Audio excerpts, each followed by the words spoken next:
But साहब नून league इस वक्त क्या उसका रद्द-ए-अमल है?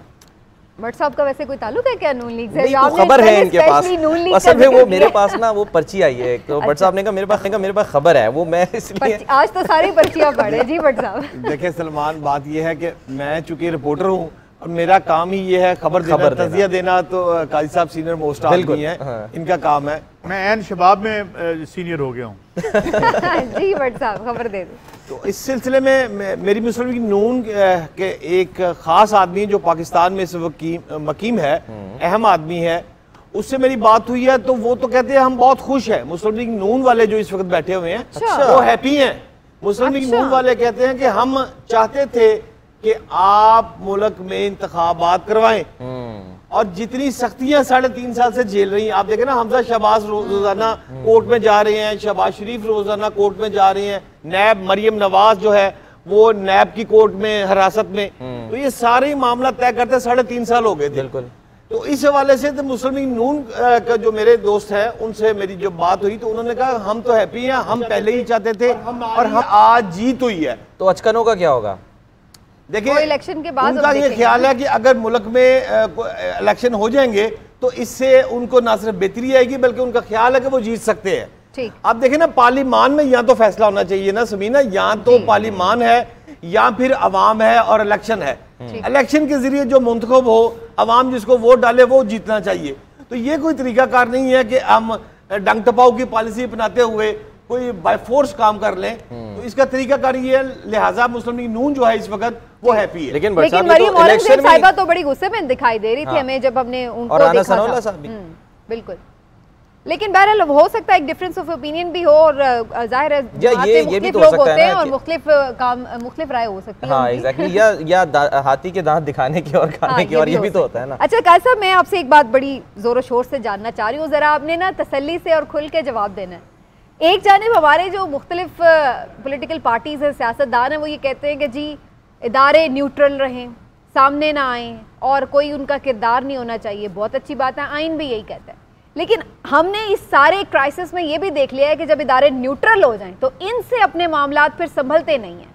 जब भी कोई ऐसा क्राइसिस आता है तो फिर हम यही देखते हैं कि मामलात या तो सुप्रीम कोर्ट में जाते हैं या कहीं और जाते हैं, फिर ही उनका कोई हल निकलता है। सियासतदान आपस में पार्लियामेंट में बैठ के कभी किसी नुक्ते पे क्यों नहीं पहुंच पाते? खुद दावत दे रहे हैं कि एस्टैब्लिशमेंट जो है मुदाखलत करे। तो काजी साहब ये क्या शो करता है? फिर ये खुद ही नहीं इदारों को न्यूट्रल रहने देते।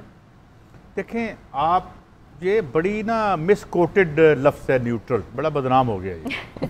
अब देखें आप कैसे कि मतलब ये हर लफ्ज़ अपने कॉन्टेक्स्ट में मीनिंग्स बदल लेता है। अब भारत पाकिस्तान पर हमला कर दे तो हम न्यूट्रल हो जाएंगे? No, not at all. अगर हमारे मफादात जो हैं उस पर कोई जद पड़ती है, मुल्क के हों, किसी पर्सन के हों, किसी इदारे के हों, can you be neutral? No, not at all. क्या हम अपनी सारी जिंदगियों में जो हमारे नज़रियात हैं, जो हमारी सोच और फिक्र है, हम न्यूट्रल? हम 4 बंदे बैठे हैं, आप अपने आप से पूछें, बेशक मुझे जवाब ना दें कि हम में से कौन न्यूट्रल है। We have likes, we have dislikes. तो ये एक तो पहली बात मैं ये कह दूं। चलें आप ये कह लें कि कोई किरदार ना हो सियासत में, नहीं उसमें आप ये कह सकते हैं जी ओवर स्टेपिंग ना हो। चलें बस मिसाल के तौर पे मैं कहूँ जी ना सलमान साहब उठो ना, मैं उत्थे बहना है, या वो मुझे आके कहें, वो उनका एक प्रेस्क्राइब्ड रोल है, वो उसमें रहे। अब मैं अपने इस सर लेकिन वो तो कह रहे थे जी एक तरफ हक है, एक तरफ बातिल है, और हक को बातिल की जंग उन्होंने जो है ना वो बना दी थी। और आखिरी जो ट्वीट किया था खान साहब ने, वो तो करबला तक कहानी ले गए। हर बंदा दूसरे को बातिल और अपने आप को हक कहता है, और वो जिसको बातिल कह रहा होता है वो अपने आप को हक समझता है और कहने वाले को बातिल समझता है। ठीक है ना? तो ये डिवाइड तो हर जगह मौजूद है अपनी जगह। लेकिन वो जो सवाल है बुनियादी कि क्या हमारे जैसे माशरे में जहाँ हमारे सियासतदान ये सब कुछ कर रहे हैं जिसको हम खुद समझ नहीं पा रहे हैं कि कहाँ पे किसको सही कहें गलत कहें, तो ऐसी सूरत में फिर कैसे जो हमारे इदारे हैं वो खुद दूर रहे और किस तरह से मामलात आगे? देखो ना, अब सुप्रीम कोर्ट ने टेक अप किया। अब हम तो नहीं एक्सपेक्ट करते कि सुप्रीम कोर्ट इस मामला में तो न्यूट्रल नहीं होगी। उसने पाकिस्तान के लार्जर इंटरेस्ट में पिटीशन पता नहीं पहुंची थी या नहीं पहुंची थी, मगर फादर जज साहब ने उसी वक्त जो है, आज छुट्टी वाले दिन, पहले जजेस को अपने घर बुलाया, फिर अभी वो कोर्ट में बैठ गए हैं। आज वो समाअत करते हैं, नोटिस देते हैं या क्या करते हैं, लेकिन मेरे ख्याल में एक लार्जर बेंच बनेगा। कर वो कुछ भी सकते हैं। Supreme court is the court of ultimate jurisdiction, तो वो कुछ भी कर सकते हैं। अंदाजा मेरा ये है कि इसका देयर एंड देन ये फौरी तौर पर कोई ऐसी कहानी नहीं होगी। अलबत्ता ये होगा कि वो मैं फिर भी कह रहा हूँ to be on the safe side of things, वो कुछ शॉर्ट ऑर्डर भी दे सकते हैं और अभी दे सकते हैं, लेकिन मुझे लगता है कि समाअत होगी और समाअत की जाएगी और उसके बाद ये होगा कि नोटिस भी कर सकते हैं और फिर ये एक कॉन्स्टिट्यूशनल मामला है, इस पे एक एक्सटेंडेड जो है वो और मेरा भी ये राय है, जब मैंने राना सनाउल्लाह साहब को सुना तो उनकी बात में भी शिकवा शिकायत कम और रिलीफ ज्यादा था। बट साहब नून लीग इस वक्त क्या उसका रद्द-ए-अमल है?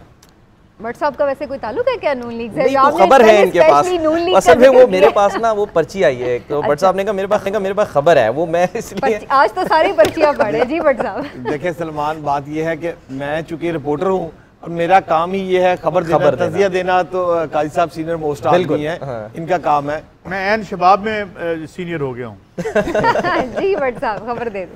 तो इस सिलसिले में मेरी मुस्लिम लीग नून के एक खास आदमी जो पाकिस्तान में इस वक्त मकीम है, अहम आदमी है, उससे मेरी बात हुई है तो वो तो कहते हैं हम बहुत खुश हैं। मुस्लिम लीग नून वाले जो इस वक्त बैठे हुए हैं वो हैप्पी हैं।